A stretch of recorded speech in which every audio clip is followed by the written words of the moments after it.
Hello students, welcome back to my channel Pulsars commerce classes. আশা করি তোমরা সকলে খুব ভালো রয়েছো। তোমাদের ফোর্থ সেমিস্টার ক্লাস 12-এর ফোর্থ সেমিস্টারে কী সিলেবাস, কী কী চ্যাপ্টার আছে, কোন চ্যাপ্টার থেকে কত নম্বরের কোয়েশ্চেন আসবে এবং কটা কোয়েশ্চেন আসবে, কত নাম্বার করে আসবে ইত্যাদি বিষয় আজকের এই ভিডিওতে ডিটেলস আলোচনা করব। তার সাথে বলবো তোমাদের কিভাবে প্ল্যান করে চলতে হবে। আমাদের আর হাতে মাত্র 4টে মাস সময় আছে, অক্টোবর, নভেম্বর, ডিসেম্বর, জানুয়ারি, মোটামুটি ফেব্রুয়ারি মাসের তোমাদের এক্সাম। তো সুতরাং এই 4টে মাসের মধ্যে তোমাকে প্রিপেয়ার হতে হবে। কী প্ল্যান করে পড়লে তোমরা এই 4টে মাসের মধ্যে পুরো সিলেবাসটা কমপ্লিট করতে পারবে, সেই সমস্ত বিষয় আজকের ভিডিওতে ডিটেলসে আলোচনা করছি। তোমাদেরকে একটা রিকোয়েস্ট করব যে তোমরা ভিডিওটা প্রথম থেকে শেষ অবধি পুরোটা দেখো এবং আমার এই চ্যানেলটি তোমরা সাবস্ক্রাইব করে নাও। পরবর্তীকালে তোমাদের আরও অনেক ভিডিও আপলোড করব, সেই ভিডিওগুলো তোমরা সহজেই আপলোড করলেই প্রথমেই তোমাদের কাছে তার নোটিফিকেশান চলে যাবে এবং ভিডিওটি তোমরা দেখতে পারবে। তো সেমিস্টার 3-তে আমি অনেকগুলো সাজেশনস তোমাদের দিয়েছিলাম, অ্যাকাউন্টেন্সির, কস্টিং, ট্যাক্সেশন, সিএলপিএ, বিজনেস স্টাডিজ, সমস্ত সাজেশনই অনেকটাই মিলে গেছে এবং প্রত্যেকেই আমাকে ফোন করে বলেছে যে তাদের পরীক্ষা খুব ভালো হয়েছে। এবং তোমাদের আগামী 10ই অক্টোবর থেকে অনলাইন ক্লাস শুরু করছি। যারা কলকাতার বাইরের থাকো তারা আমাকে রিকোয়েস্ট করেছো যে তোমাদের জন্য অনলাইন ক্লাস স্টার্ট করতে। তো অনলাইন ক্লাস তোমরা আমার কাছে করতে পারো। আগামী 10ই অক্টোবর থেকে অনলাইন ক্লাস আমি শুরু করতে চলেছি। তো তোমরা যারা ইন্টারেস্টেড আছো, আমার এই ডেসক্রিপশন বক্সে আমার ফোন নাম্বার, ইমেল আইডি সব দেওয়া রয়েছে। আমাকে ফোন করে আমার সঙ্গে কন্ট্যাক্ট করবে, তাহলে আমি তোমাদের অনলাইন ক্লাস কীভাবে স্টার্ট করব সব ইত্যাদি বিষয় ডিটেলসে বলবো। তো দেখো, তোমাদের ক্লাস 12-এর সেমিস্টার 4-এর স্ক্রিনে দেখতে পাচ্ছ তোমাদের অ্যাকাউন্টিং ফর পার্টনারশিপ, এইটার উপরে 25 মার্কস আছে, দেখতে পাচ্ছ। অ্যাকাউন্টিং ফর পার্টনারশিপের ওপর 25 মার্কস আছে, অ্যাকাউন্টিং ফর কোম্পানির ওপর 10 মার্কস আছে, আর ক্যাশ ফ্লো স্টেটমেন্টের ওপর 5 মার্কস আছে। আর যারা ক্যাশ ফ্লো স্টেটমেন্ট করতে না চাও তাদের জন্য অর হিসাবে কম্পিউটারাইজড অ্যাকাউন্টস আছে, এটাতেও 5 মার্কস অ্যালটেড আছে। ক্যাশ ফ্লো স্টেটমেন্টের পরিবর্তে কম্পিউটারাইজড অ্যাকাউন্টস তোমরা করতে পারো। তাহলে সবচেয়ে বেশি নাম্বার কিন্তু তোমাদের পার্টনারশিপ ফার্মে আছে। এবং আরেকটা জিনিস বলি, পার্টনারশিপের মধ্যে কিন্তু অনেকগুলো চ্যাপ্টার আছে। অ্যাডমিশন আছে, change in profit sharing ratio আছে, রিটায়ারমেন্ট আছে, ডেথ আছে, ডিসলিউশন আছে। এই 5খানা পার্টনারশিপের চ্যাপ্টার আছে।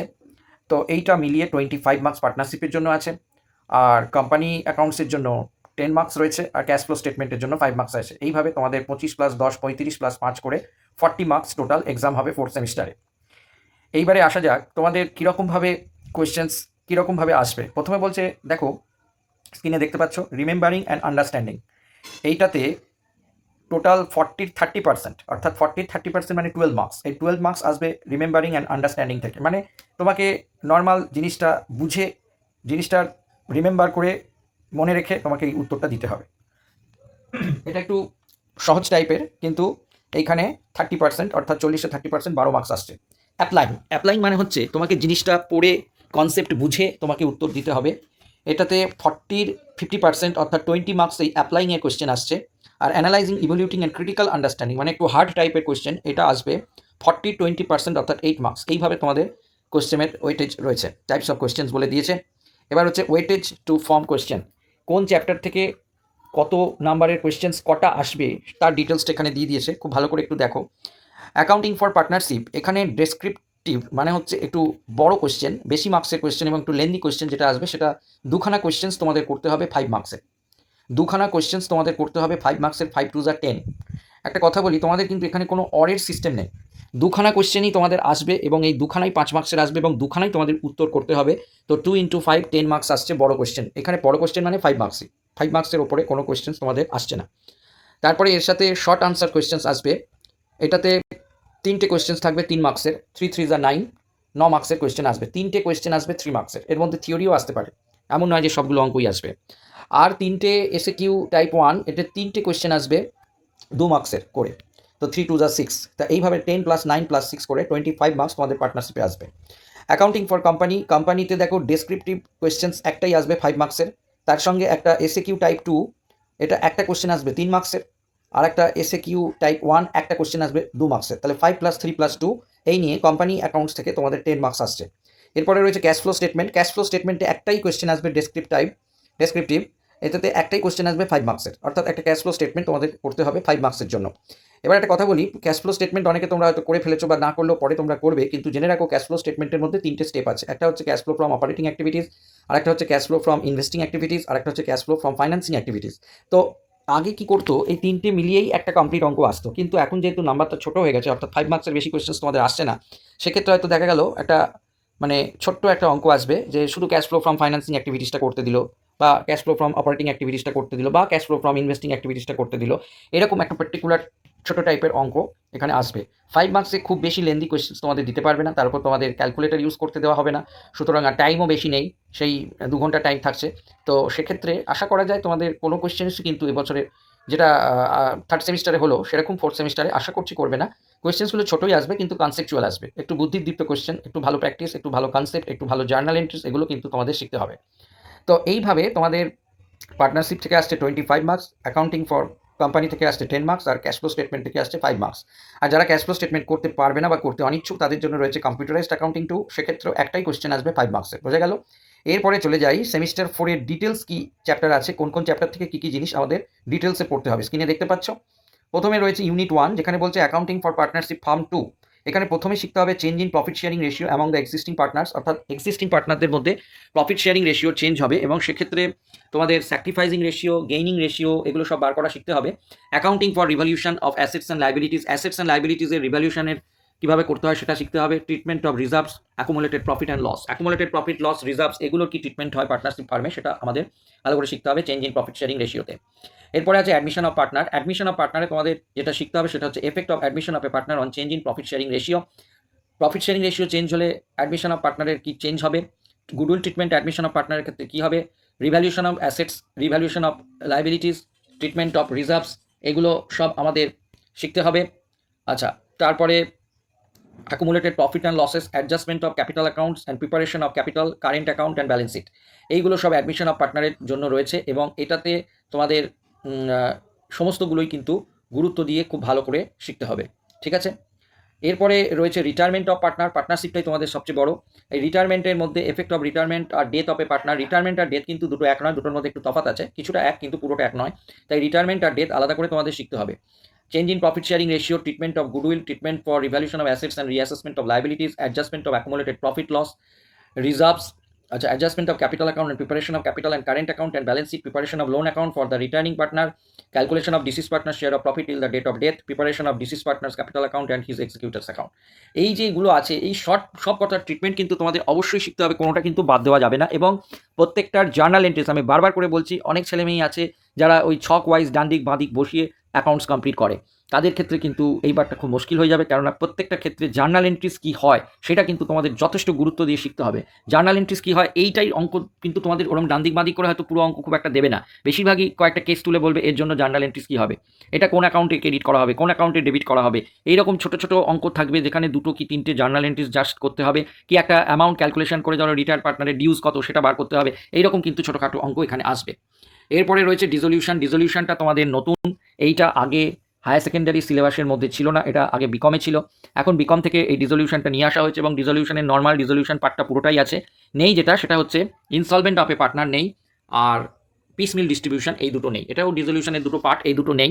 তো ডিসলিউশনে আমাদের ডিসলিউশনের মিনিং পড়তে হবে, meaning of dissolution of partnership and partnership firm, types of dissolution of a firm, dissolution কতভাবে হতে পারে, settlement of accounts, preparation of realisation account, ডিসলিউশনের ক্ষেত্রে রিয়েলাইজেশন অ্যাকাউন্ট খুলতে হয়, অ্যান্ড আদার রিলেটেড অ্যাকাউন্টস, এর মধ্যে খুলতে হয় ক্যাপিটাল অ্যাকাউন্ট, আর একটা খুলতে হয় ক্যাশ বা ব্যাঙ্ক অ্যাকাউন্ট, এখানে 3টেই খুলতে বলেছে, আর বলে দিয়েছে excluding piecemeal distribution, sale to a company and insolvency of partners. Insolvency, piecemeal distribution আর সেল অফ এ কোম্পানি, মানে একটা পার্টনারশিপ ফার্ম কোম্পানিকে হয়ে গেল বা কোম্পানিকে বিক্রি করে দিল, এই জিনিস 3টে এক্সক্লুডিং আছে, এগুলো বাদ আছে, হয়ে গেল। এই পার্টনারশিপ ফার্মটা খুব তাড়াতাড়ি তোমাদের কমপ্লিট করতে হবে। এরপরে রয়েছে accounting for share capital. Accounting for share capital কিন্তু খুব একটা বড় তা আমি বলবো না, কারণ তোমাদের ইস্যু অফ ডিবেঞ্চারে অনেকটা কনসেপ্ট চলে এসেছে, থিওরিগুলো তোমাদের অনেকটা জানা হয়ে গেছে, এখন জাস্ট তোমাদের অ্যাকাউন্টিং ট্রিটমেন্টটা খালি জানতে হবে। তো প্রথমে issue and allotment of equity and preferential including simple problem on pro rata allotment. হ্যাঁ, প্রোরাটা অ্যালটমেন্টে যেহেতু এখানে সিম্পল প্রবলেম বলেছে, প্রোরাটার মধ্যে 2 ধরনের অঙ্ক হয়, একটা নর্মাল প্রোরাটা অ্যালটমেন্ট আর একটা হয় ক্যাটাগরিজ। তো এখানে যা লেখা আছে তা থেকে বোঝা যাচ্ছে যে ক্যাটাগরিজ তোমাদের থাকবে না, কিন্তু নর্মাল প্রোরাটা অ্যালটমেন্ট যেটা আগেও ছিল সেরকম কিন্তু প্রোরাটা অ্যালটমেন্ট এখানে বিশেষভাবে মেনশন করা আছে, সুতরাং প্রোরাটা অ্যালটমেন্টের ইস্যু অফ শেয়ারের অঙ্ক কিন্তু তোমাদের অবশ্যই শিখতে হবে। আচ্ছা, এরপরে রয়েছে over and under subscription of share. Issue at par আর অ্যাট এ প্রিমিয়াম, শেয়ার যদি আমরা অ্যাট পারে ইস্যু করি, প্রিমিয়াম ইস্যু করি, ডিসকাউন্ট ইস্যু অফ শেয়ার এখন হয় না। আর কলস ইন অ্যাডভান্স, কলস ইন এরিয়ার, এগুলো জানতে হবে, কিন্তু এক্সক্লুডিং ইন্টারেস্ট, অর্থাৎ কলস ইন এরিয়ারের যে ইন্টারেস্ট আর কলস ইন অ্যাডভান্সের যে ইন্টারেস্ট সেটা কিন্তু এখানে এক্সক্লুড করে দিয়েছে, সেটা লাগবে না, সেটা তোমাদের না শিখলেও চলবে। এরপরে রয়েছে issue of shares for consideration other than cash, এটা তোমরা ডিবেঞ্চারের ক্ষেত্রেও শিখেছিলে যে issue of share other than debenture, ওই একটা কোম্পানি আরেকটা কোম্পানিকে কিনে নিচ্ছে, তার এগেনস্টে সেই কোম্পানির মালিককে ডিবেঞ্চার ইস্যু করছে, সেটা ছিল issue of debenture other than cash. সেরকমই এইটাই, একটা কোম্পানি আরেকটা কোম্পানিকে কিনে নিচ্ছে, একটা কোম্পানি অ্যাসেট লাইবিলিটি নিয়ে নিচ্ছে, তার এগেনস্টে সেই কোম্পানির মালিককে শেয়ার ইস্যু করছে, বা একটা কোম্পানি কোনো একটা অ্যাসেট পারচেস করছে, তার এগেনস্টে সেই অ্যাসেটের মালিককে শেয়ার ইস্যু করছে, এটাই হচ্ছে issue of share other than cash. এটা হতে পারে, বা কোনো কোম্পানির প্রমোটাররা শেয়ার নিয়ে নিচ্ছে, সে কোম্পানিটা যখন স্টার্ট হচ্ছে, সেটাও হতে পারে। আরেকটা হচ্ছে আন্ডার রাইটারদের শেয়ার ইস্যু করছে। তো এইগুলো হচ্ছে issue of share other than cash. তো এই জিনিসটা একটু তোমাদের শিখতে হবে। এরপরে রয়েছে forfeiture and reissue of share, এটাও তোমাদের খুব ভালো করে শিখতে হবে। পার্শিয়ালি ফরফিচার হতে পারে, তারপরে পার্শিয়ালি ফরফিচার বা ফরফিচার কমপ্লিট ফরফিচার হয়ে পার্শিয়ালি রি ইস্যু হতে পারে। এই রুলস এবং ট্রিটমেন্টগুলো তোমাদের কিন্তু খুব ভালো করে শিখতে হবে। কোম্পানি অ্যাকাউন্টসে এর জন্য 10 মার্কস আছে। এরপরে আছে ডিসক্লোজার। হ্যাঁ, এখানে একটা জিনিস বলি, কোম্পানির ব্যালেন্স শিট তৈরি করাটার উপরে এখানে আলাদা করে গুরুত্ব দেওয়া হয়েছে, যে একটা newly started company issue of share করার পরেই ব্যালেন্স শিটে কী কী বসাতে হবে, কোথায় কীভাবে ব্যালেন্স শিটটা ফরম্যাট করতে হবে, এবং ব্যালেন্স শিটের যে নোটগুলো, শেয়ার ক্যাপিটালের যে ব্রেকআপগুলো, সেটা যে নিচে আমরা যেভাবে দেখাই নোট করে, সেইটাও কিন্তু এখানে শিখতে হবে। ঠিক আছে, তো ইস্যু অফ শেয়ার ক্যাপিটালটা খুব ইম্পর্টেন্ট, এটা তোমরা অবশ্যই খুব ভালো করে দেখবে উইথ ব্যালেন্স শিট। এরপরে রয়েছে cash flow statement. Cash flow স্টেটমেন্টের থিওরি হিসাবে ক্যাশ ফ্লো স্টেটমেন্ট কাকে বলে, এর অবজেক্ট কী, এর বেনিফিট কী, এবং এর ক্যাশ অ্যান্ড ক্যাশ ইকুইভ্যালেন্স বলতে কী বোঝায়, এগুলো পড়তে হবে। ক্লাসিফিকেশন অফ অ্যাক্টিভিটিস, ওই যে 3টে অ্যাক্টিভিটিসের কথা বললাম, operating activities, financial activities, investing activities, এই 3টে অ্যাক্টিভিটিসে কী কী কোন কোন জিনিস অপারেটিং অ্যাক্টিভিটিসের মধ্যে আসে, কোন কোন জিনিস ইনভেস্টিং অ্যাক্টিভিটিসের মধ্যে আসে, কোন কোন জিনিস ফাইন্যান্সিয়াল অ্যাক্টিভিটিসের মধ্যে আসে, এগুলো খুব ভালো করে জানতে হবে। ঠিক আছে, আর কম্পিউটারাইজড অ্যাকাউন্টিং তোমরা করতে পারো যারা ক্যাশ ফ্লো করতে না চাও, তবে আমি বলবো ক্যাশ ফ্লো করাটাই বেশি বুদ্ধিমানের কাজ, কারণ ক্যাশ ফ্লোটা তুলনামূলকভাবে খুব একটা জটিল তোমাদের দেবে না, আর ক্যাশ ফ্লোটা তোমাদের ইন ফিউচারও কিন্তু যথেষ্ট কাজে লাগবে। আচ্ছা, কম্পিউটারাইজড অ্যাকাউন্টিং যারা করতে চাও তাদের মধ্যে ডেফিনেশন অফ ডাটাবেস রিকোয়ারমেন্টস, এখানে database requirements, identification of data to be stored in tables, structure of data, creating data table for accounting, using queries, forms and reports for generating accounting information with the help of Microsoft Access software, এইগুলো তোমাদের আছে computerised অ্যাকাউন্টিংয়ের মধ্যে, এতে 5 marks allotted আছে। ঠিক আছে, এই মিলিয়ে টোটাল 40 মার্কস তোমাদের আছে। তো এইটা তোমাদের ডিটেলসে বললাম যে তোমাদের অ্যাকাউন্টসের কী ডিটেলস সিলেবাস। এবার এর সঙ্গে তোমাদের প্রজেক্টও একটু বলে দিই। দেখো, তোমাদের West Bengal board of higher secondary education থেকে 4টে প্রজেক্ট সিলেক্ট করা হয়েছে। এই 4টে প্রজেক্টের মধ্যে তোমাদের স্কুলের যিনি টিচার রয়েছেন, অ্যাকাউন্টসের টিচার, তিনি যে প্রজেক্টটি করতে বলবেন সেই প্রজেক্টই করে কিন্তু তোমাদের জমা দিতে হবে। এই প্রজেক্টের জন্য তোমাদের 20 মার্কস অ্যালট আছে, এটা তোমরা জানো। তো প্রজেক্টের মধ্যে প্রথমে আছে analysis of financial statement of a concern, applying the tools of ratio analysis from a given balance sheet. Actually এখানে তোমাদের একটা কোম্পানির ব্যালেন্স শিট নিতে হবে, নিয়ে সেই ব্যালেন্স শিটের থেকে বিভিন্ন ধরনের রেশিও, যে রেশিওগুলো তোমরা বার করতে আগের সেমিস্টারে শিখলে, যেমন কারেন্ট রেশিও, কুইক রেশিও, ডেপ্ট ইকুইটি রেশিও, তারপরে proprietary ratio, interest coverage ratio, debtors turnover ratio, creditors turnover ratio, এরকম বিভিন্ন রেশিওগুলো তোমাদের বার করতে হবে, এবং বার করে কোম্পানির ফিনান্সিয়াল পজিশনটা কী সেটা তোমাদের একটু ব্যাখ্যা করে লিখতে হবে। সেকেন্ড প্রজেক্টে আছে analysis of financial statement of two concern, applying the tools of comparative and common size statement. এখানে বলছে দুটো কোম্পানির ফিনান্সিয়াল স্টেটমেন্ট, মানে স্টেটমেন্ট অফ পিএল আর ব্যালেন্স শিট নিতে হবে, নিয়ে সেই দুটো কোম্পানির ওই ব্যালেন্স শিট থেকে কী করতে হবে, কম্পারেটিভ আর কমন সাইজ ব্যালেন্স শিট বানাতে হবে। Comparative common size statement of পিএলও বানাতে হবে, and comparative and common size balance শিটও কিন্তু তোমাদের বানাতে হবে। এরপরে 3 নম্বর টপিকে দিয়েছে preparation of cash flow statement from given financial statement at least 2 business enterprise. Actually এখানে বলেছে দুটো বিজনেস এন্টারপ্রাইজ নিয়ে, অর্থাৎ দুটো কোম্পানির দুটো ফাইন্যান্সিয়াল স্টেটমেন্ট অর্থাৎ ব্যালেন্স শিট নিয়ে, দুটো ফাইন্যান্সিয়াল পজিশন বা ব্যালেন্স শিট নিয়ে, দুটো কোম্পানির দুটো ব্যালেন্স শিট নিয়ে আলাদা আলাদা করে দুটো কোম্পানির দুটো আলাদা আলাদা ক্যাশ ফ্লো স্টেটমেন্ট কিন্তু এখানে বানাতে বলা হয়েছে। দুটোই কিন্তু বানাতে বলেছে, অ্যাটলিস্ট 2 বিজনেস এন্টারপ্রাইজ বলে দিয়েছে। আর একটা টপিক 4 আছে preparation of an imaginary balance sheet, একটা কাল্পনিক ব্যালেন্স শিট আগে বানিয়ে নাও অফ এনি কনসার্ন, একটা কোনো অর্গানাইজেশনের as per the companies act 2013 along with the notes to accounts from a given set of information. অর্থাৎ একটা কোম্পানির ব্যালেন্স শিট কাল্পনিকভাবে তোমাকে বানাতে বলা হচ্ছে, এবং সেখানে ব্যালেন্স শিটে যেভাবে নোট করে যেভাবে প্রেজেন্টেশন করা হয় সেইভাবে একটা কোম্পানির সমস্ত ডাটা নিয়ে একটা কমপ্লিট ব্যালেন্স শিট তোমাকে বানাতে হবে। তো এই 4টে প্রজেক্ট তোমাদের দেওয়া হয়েছে, এই 4টে প্রজেক্টের মধ্যে যে কোনো একটা প্রজেক্ট তোমাদের জমা দিতে হবে। এইবারে তোমাদের বলবো যে আমাদের এই যে বেশ বড় সিলেবাস, এই সিলেবাসটাকে আমরা কি করে মিট আপ করবো। ধরো আমরা যদি অক্টোবর থেকে ধরি, তাহলে অক্টোবর, নভেম্বর এই দুটো মাস, আর ধরো ডিসেম্বরও ধরলাম, এই 3টে মাসের মধ্যে তোমাদের কিন্তু পুরো পার্টনারশিপটা একদম গুলে খেতে হবে। অক্টোবর পুজোর মাস অনেকটাই বেরিয়ে যাবে, তাই আমি এর সাথে নভেম্বর আর ডিসেম্বরকে ইনক্লুড করলাম। ডিসেম্বরের মধ্যে পুজোর মাস, অক্টোবরের পুজোর মাস বেরিয়ে যাচ্ছে বলে অক্টোবর, নভেম্বর, ডিসেম্বর এই 3টে মাসের মধ্যে তোমরা একটা জিনিস করো, পুরো পার্টনারশিপটা কমপ্লিট করো এবং তার সঙ্গে 5 নম্বরে যে ক্যাশ ফ্লো স্টেটমেন্ট আছে সেটাও কমপ্লিট করে ফেলো। ঠিক আছে? ক্যাশ ফ্লো স্টেটমেন্ট আমার মনে হচ্ছে নভেম্বরের 15 তারিখ থেকে 30 তারিখ, অর্থাৎ 2 উইক্সের মধ্যে যে 3-4টে ক্লাস বা 4-5টা ক্লাস তোমরা পাবে তোমাদের স্যারেদের কাছ থেকে, সেখান থেকে তোমরা ক্যাশ ফ্লো স্টেটমেন্টটা অনায়াসই কমপ্লিট করে ফেলতে পারবে। আর পার্টনারশিপটা নভেম্বরের 15 তারিখের আগে পর্যন্ত, অর্থাৎ October, November, December, October November এই 2 মাসের মধ্যে পার্টনারশিপটা তোমরা কমপ্লিট করে ফেলো। আর ডিসেম্বরের মধ্যে তোমরা ক্যাশ ফ্লো স্টেটমেন্টটাও রেডি করে ফেলো। আর তারপরে জানুয়ারি মাসটা তোমরা কোম্পানি অ্যাকাউন্টসটা কমপ্লিট করো জানুয়ারি মাসের মধ্যে, এবং তারপরে জানুয়ারি মাসের 15-20 তারিখের মধ্যে শুধু কোম্পানি অ্যাকাউন্টসটা যদি তোমরা করো তাহলে কিন্তু কোম্পানি অ্যাকাউন্টসটা কমপ্লিট হয়ে যাবে। এরপরে তোমাদের কাজ হচ্ছে রিভাইজ দেওয়া। এই রিভাইজ দেওয়ার জন্য অন্তত 15 দিন বা 2 উইক সময় রাখবে, যেখানে তোমরা প্রতিটা চ্যাপ্টার থেকে দুটো একটা করে অঙ্ক করবে। তার কারণ সমস্ত চ্যাপ্টার কিন্তু অ্যাট এ গ্ল্যান্স একসাথে তোমাদের পরীক্ষায় মনে রাখতে হবে। আমি বহু স্টুডেন্টকে দেখেছি যখন একটা পার্টিকুলার চ্যাপ্টার সে প্র্যাকটিস করে এসে আমার কাছে পরীক্ষা দিতে আসে, তখন কিন্তু সেই চ্যাপ্টারটা সে ভালো করতে পারে, কারণ সে শুধুমাত্র হয়তো 3-4 দিন 5 দিন ধরে শুধুমাত্র ওই চ্যাপ্টারটার উপরই ফোকাস করেছে। তো ওই চ্যাপ্টারটা জানা হয়ে গেছে, ভালো মোটামুটি রেডি হয়ে গেছে, এবার ওইটার উপর পরীক্ষা নিলাম, দেখলাম ভালো ফল করলো। কিন্তু যখন একসাথে সমস্ত চ্যাপ্টারগুলো নিয়ে গোটা সিলেবাসটা নিয়ে পরীক্ষা নিই, তখন দেখি হয়তো তারা অনেক সময় কিন্তু অতটা ভালো রেজাল্ট করতে পারে না।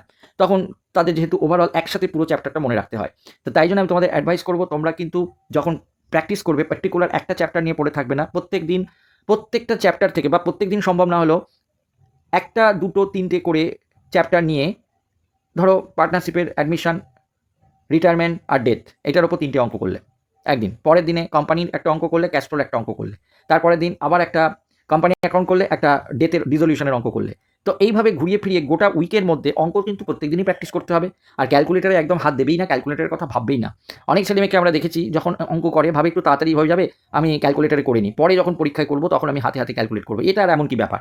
এই যে তোমাদের হাতে হাতে করার অভ্যাসটা, যে ওই অঙ্ক করার সময় যে হাতে হাতে করার অভ্যাসটা, সেটা তোমরা যখন ক্যালকুলেটারে করছো তোমাদের অভ্যাসটা নষ্ট হয়ে যাচ্ছে। পরে যখন পরীক্ষার হলে গিয়ে তোমরা ক্যালকুলেট করতে যাচ্ছ, তখন হাতে হাতে ক্যালকুলেট করতে গিয়ে অনেকটা সময় বেরিয়ে যাচ্ছে এবং তার ফলে টাইম কমে যাচ্ছে, এবং তখন তোমরা অনেক জানা অঙ্ক শুধু এই ক্যালকুলেশন করতে পারার বেশি টাইম লেগে যাওয়ার জন্য তোমরা কিন্তু কমপ্লিট করে আসতে পারোনি। এরকম বহু রিপোর্ট আমার কাছে এসছে। সুতরাং আমি এখন থেকে বলবো, ক্যালকুলেটার পাশে থাকলেও তোমরা একদম ক্যালকুলেটারের দিকে তাকাবে না, ক্যালকুলেটার ছোবে না। ক্যালকুলেটার ছাড়া এখন থেকে ক্যালকুলেট হাতে হাতে করা অভ্যাস করো। এই 4-5 মাস অভ্যাস করলে হাতে হাতে কী আছে, এখানে এত যোগ বিয়োগ ছাড়া আর কিছুই নেই, যোগ বিয়োগ পার্সেন্টেজ এইটুকুই, আর কিচ্ছু নেই। তো এখন থেকে যদি তোমরা হাতে হাতে ক্যালকুলেট করা প্র্যাকটিস করতে শুরু করো, আমি আশা করছি তোমরা অল্প সময়ের মধ্যে সঠিকভাবে ক্যালকুলেটার ছাড়াই ক্যালকুলেশন করে বেরিয়ে আসতে পারবে। ঠিক আছে? তো আশা করছি আমার এই অ্যাডভাইসগুলো তোমরা মনে রেখে 4th সেমিস্টার পরীক্ষায় বসবে এবং সেইভাবে প্রিপারেশন নেবে, এবং আশা করব সবারই পরীক্ষা খুব ভালো হবে। যাই হোক, এই বলে আমার আজকের ভিডিওটি শেষ করলাম। ধন্যবাদ।